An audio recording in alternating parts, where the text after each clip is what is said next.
Hello. Today I'd like to discuss the topic of why do emergency response sometimes fail? Emergency response is a very critical element of dealing with disasters. The way we respond and how timely we respond is crucial to ensuring that we control a situation and then we remediate that situation and then bring about some normalcy so that we can get back to our lives. But if we go about it the wrong way, we can have the utmost failure.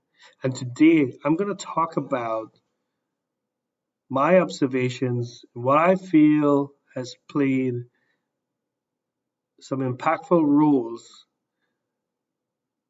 in certain circumstances of emergency response that has caused the response effort to be unsuccessful. The first thing I want to point out is that when there's a disaster, emergency response failures are always going to be behind the eight ball when it's very slow for people to become mobilized. It's important that action occurs swiftly.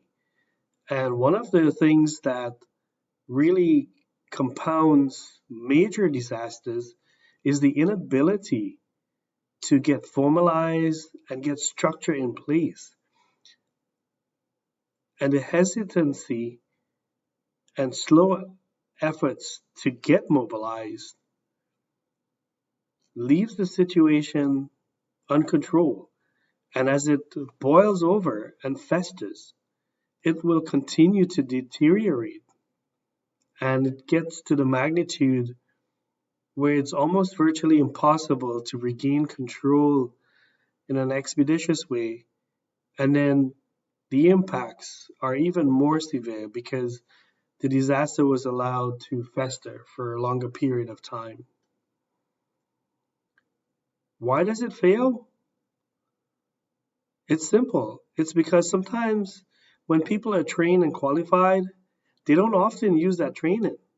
And one of the key things that they should always ensure is handy and relevant and up to date and available to them are quick guides, simple notes, outlines, cheat pointers, and just simple to use tips that are at your desks and fingertips and available so that in an emergency situation they can simply grab this cheat sheet or simple notes and use it. People often think that because they're trained that somehow they fail if they have to refer back to notes and guidance. But it's the contrary to that thinking that will enable someone to be successful. Because when disaster hits, no one thinks with a level head and a clear mind. We're often trying to process what's going on. So it's helpful as human beings to have something to guide us and to tell us what to do at each step. The other thing that people often do not do is to formulate a plan of attack and an action plan. Having an action plan outlines outlines the steps you need to take, and it helps you to divide the work amongst people so you can get resources dedicated in a short amount of time. It also helps you to pinpoint the issues and the problems that you need to attack. So formulating and developing an action plan is very crucial. A very simple thing too that would cause people to be successful is simply to identify who's doing what. When you have lots of players in a room or on the same project, how do you know who's taking charge and who's not? There needs to be a clear outline of responsibilities and just simple things like visual markers, identification by colors, by codes, by areas are going to help people to know who's making decisions for certain aspects of response, and who actually has the ultimatum to say yes or no to a particular action.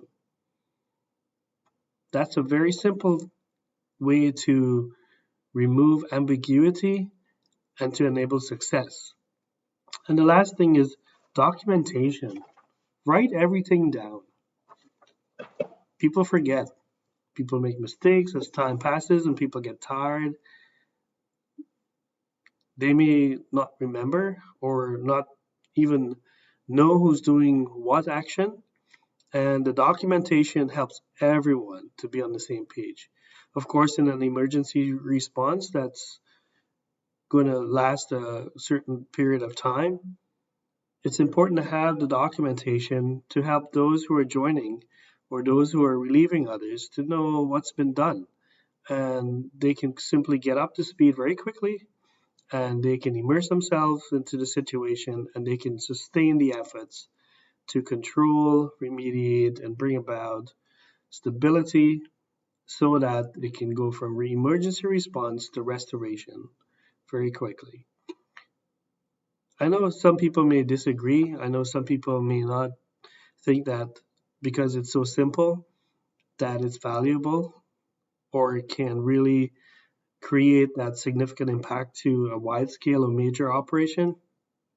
But I've been through so many of these things that I speak from experiential learning, and I have done this at a high level for major disasters. And I've always tried to observe what we can do to ensure that we improve and we learn and we grow. And I just wanted to share those thoughts with everyone.